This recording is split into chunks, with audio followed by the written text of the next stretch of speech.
আমি sector wise প্রত্যেকটি ফেডারেশনের সাথে বসবো, সবার আগে আপনাদের সাথে বসবো, আপনারা যারা ক্রীড়া সাংবাদিক রয়েছেন আপনাদের সাথে বসে পরামর্শ করে, এবং আপনাদের ভিতর থেকে হয়তো আমি কাউকে কাউকে দায়িত্ব দিব আমার সাথে কাজ করার জন্য, যারা আমিনুল হক স্পোর্টসের কফিনের শেষ পেরেকটা মারতে যাচ্ছে। তিনি হচ্ছে সকল স্পোর্টস ডিপার্টমেন্টের সাথে মিটিং করার আগে, সলা পরামর্শ করার আগে, বা তার প্ল্যান শেয়ার বা কে কি করতে চায়, এই সকল স্পোর্টস ডিপার্টমেন্ট ওয়াইজ মিটিং করার আগে উনি সাংবাদিকদের সাথে, মানে আমাদের যারা ক্রীড়া সাংবাদিক আছে তাদের সাথে বসবে এবং তাদের কাছ থেকে পরামর্শ নিব। এরপরে যেই কথাটা আমিনুল হক ভাই কয় ওইটা স্পোর্টসের জন্য খুবই ভয়ঙ্কর এবং খুবই হুমকি স্বরূপ। ওইটা কি? তার ভাষ্যমতে স্পোর্টস সাংবাদিকের মধ্য থেকে অনেককেই উনি দায়িত্ব দিব, যাতে এই সাংবাদিক ওনাদের নিয়েই হচ্ছে উনি স্পোর্টস ডিপার্টমেন্টটাকে বা বাংলাদেশের স্পোর্টসকে অনেক দূর এগিয়ে নিতে পারে। এখন এইটা যদি হয়, তাহলে এইটা আপনি চিন্তা করেন বাংলাদেশের স্পোর্টসের জন্য কতটা ভয়ঙ্কর হবে এবং কতটা ধ্বংসস্তূপের মধ্য দিয়ে এরা স্পোর্টসটাকে নিয়ে যাইব। এখন এইটা কেন কইতাছি? আমি দেখেন আমিনুল হক ভাইয়ের বিরুদ্ধে না, আমি জানি উনি যথেষ্ট একজন ভালো মানুষ এবং ওনার দ্বারা বাংলাদেশের স্পোর্টস অনেক এগিয়ে যাবে, এটাই আমরা আশা করতে পারি। পরবর্তীতে আসলে কি হয় দেখা যায় বা দেখা যাবে, কিন্তু ওনার যেই এখন যে স্টেপগুলো নিতে আছে, ওনার কাজের যেই সামান্যতম নমুনাগুলো আমরা দেখতেছি, আমার কেন যেন মনে হইতাছে আমিনুল হক উনি কি আসলে স্পোর্টসের উন্নতি করার জন্য আছে, নাকি বাংলাদেশের সাংবাদিক বা ক্রীড়া সাংবাদিক যারা আছে তাদের উন্নতির জন্য আসছে। এই জায়গায় আমার অনেক ডাউট আছে, কারণ আমিনুল হক এই কয়েকটা প্রেস কনফারেন্সে উনি যেইভাবে হচ্ছে সাংবাদিক নিয়ে বা সাংবাদিকের প্রশংসা বা ওনাদেরকে নিয়ে কথাবার্তা কইতে আছে, কেন যেন মনে হইতাছে যে আগামীর স্পোর্টস ডিপার্টমেন্টটা বা বাংলাদেশের আগামীর স্পোর্টস বিশেষ করে ক্রিকেটটা অনেক কিছুর ভিতরে দিয়ে যাইতে হবে, মানে অনেক কষ্ট বা অনেক চড়াই উতরার ভিতরে দিয়ে যাবে, অনেক সমস্যা ক্রিয়েট হইব এবং দিন শেষে কি হয় এটা একমাত্র আল্লাহ পাক ভালো জানে।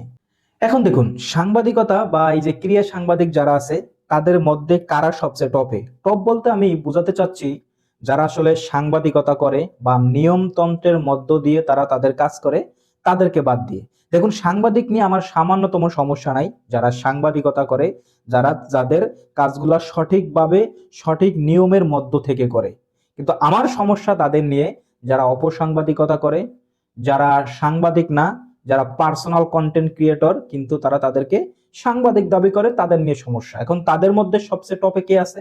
ধরেন নট আউট নোমান, রিয়াসাত আজিম, দেব চৌধুরী, মাজহার, আরো কয়েকজন আছে তাদের মধ্যে টপে।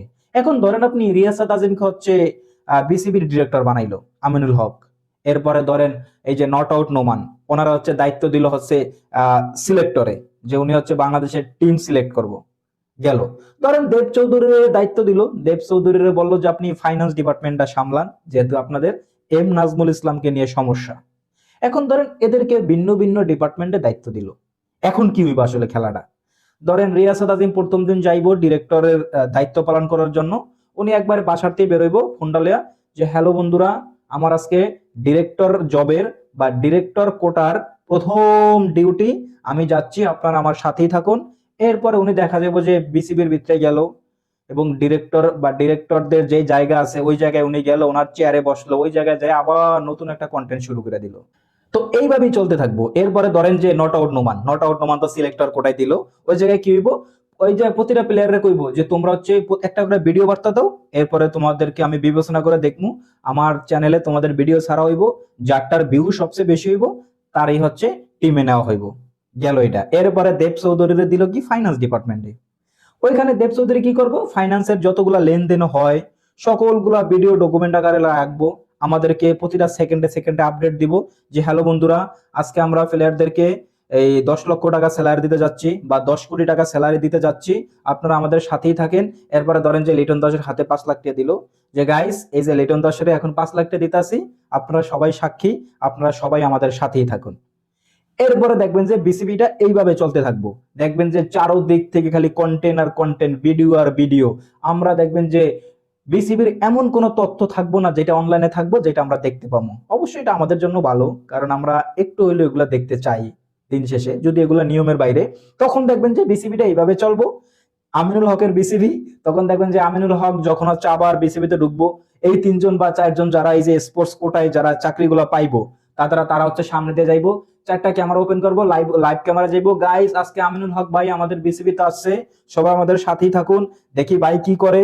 হ্যাঁ, আমরা ভাইয়ের পাশে আছি, কেন স্লোগান তুললো আমিনুল হক ভাইয়ের কিছু হলে, আরো এমন অনেক কিছু। সো বিসিবিটা হবে একটা সার্কাস, ক্রিকেটটা হবে একটা সার্কাস, এবং এমনও হইতে পারে যে প্রতিটা প্লেয়ারকে হচ্ছে ফেসবুক পেজ, ইউটিউব চ্যানেল খুলে দেওয়া হইব, যে ভাই তোমরা তোমাদের ভিডিও বানায়া তোমাদের স্যালারির অর্ধেক অংশ তোমরা ওই জায়গা থেকে ইনকাম করো, আর বাকি অর্ধেক বিসিবি থেকে আমরা দিব। এখন ভাই এগুলা শুনে আপনারা আসলে হাসতে পারেন বা মজা নিতে পারেন। দিন শেষে এই স্পোর্টস সাংবাদিক যারা আছে তাদেরকে যদি আমিনুল হক কোনো দায়িত্ব দেয়, তাহলে এগুলোই ঘটবো, এগুলার বাইরে বিন্দু মাত্র কোনো কাজ হইব না। কারণ গতকাল যখন সাংবাদিক ঢোকার অনুমতি বিসিবিতে দিছে, এরপরেই আপনারা দেখছেন যে আপনারা কি নিউজ পাইছেন। শামীম হোসেন তৃষ্ণার্ত, এই জন্য উনি পানি পান করতেছে, অতি তৃষ্ণার্ত হওয়ার জন্য শামীম হোসেন পাটোয়ারিকে পানি এগিয়ে দিলেন মামাদুল্লাহ রিয়াদ। এই টাইপের নিউজ আস্তে আস্তে আইতাছে, আরো আসবো। প্লেয়ারদের আপনার এই স্ত্রীরা ঢুকবো, তাদেরকে নিয়ে ভিডিও হইব, তাদের ছেলে সন্তান ঢুকবো, তাদের নিয়ে ভিডিও হইব, কোনো ন্যূনতম প্রাইভেসি থাকবো না, কিচ্ছু থাকবো না। সো আমিনুল হক ভাই, আবার আপনাকে অভিনন্দন। দিন শেষে আপনি যেভাবে আগাইতে আছেন, আমাদের স্পোর্টসটা সার্কাসে পরিণত হইব, আমাদের স্পোর্টসটা অনলাইন ভিত্তিক ভিডিও প্ল্যাটফর্ম হিসাবে পরিচিত হইব। দিন শেষে স্পোর্টসের কিছুই হইব না, স্পোর্টসটা আরো ধ্বংস স্তূপের মধ্য দিয়ে যাবে, এবং দিন শেষে যে কি হয় এটার আগাম আমরা বলতে পারি না। কিন্তু তারপর আমরা আপনার কাছ থেকে অনেক কিছু আশা করি। একজন সাবেক ফুটবলার এবং ক্যাপ্টেন হিসেবে আমরা আশা করি আপনার হাত ধরে বাংলাদেশের স্পোর্টস অনেক দূর আগে যাক। আমরা চাই না আপনিও এই সকল সাংবাদিক দ্বারা ক্যারেক্টার বুলিং এর শিকার হন, বা তাদের সামনে বায়াসড হইয়া তাদেরকে এমন কোনো দায়িত্ব দেন যে জায়গায় তারা জগা খিচুড়ি একেবারে বাংলাদেশের স্পোর্টসটা সার্কাসে পরিণত করে।